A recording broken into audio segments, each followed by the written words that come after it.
ultima melodie la încheiere, ne mai permite conducerea. Iată puțin acolo la minor. O melodie pentru toți frații din lume.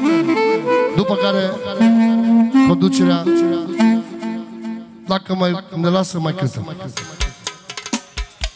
Asta pentru Vali, pentru Ciprian, pentru toată lumea prezentă, pentru toți frații.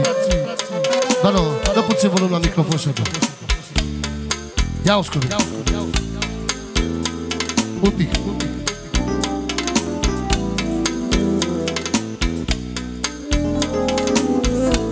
O să fii sărac sau cel mai mare om, pentru fratele tău rămâi același om. N-are cum un frate să se dea deoparte, chiar dacă îi faci greșeli nenumărate. Că oricât ar fi greșeala ea de mare, el nu te acuză și îți da rezolvare. Și dacă te-ar lovi cel mai mare rău, el s-ar pune în locul tău, măi, și apoi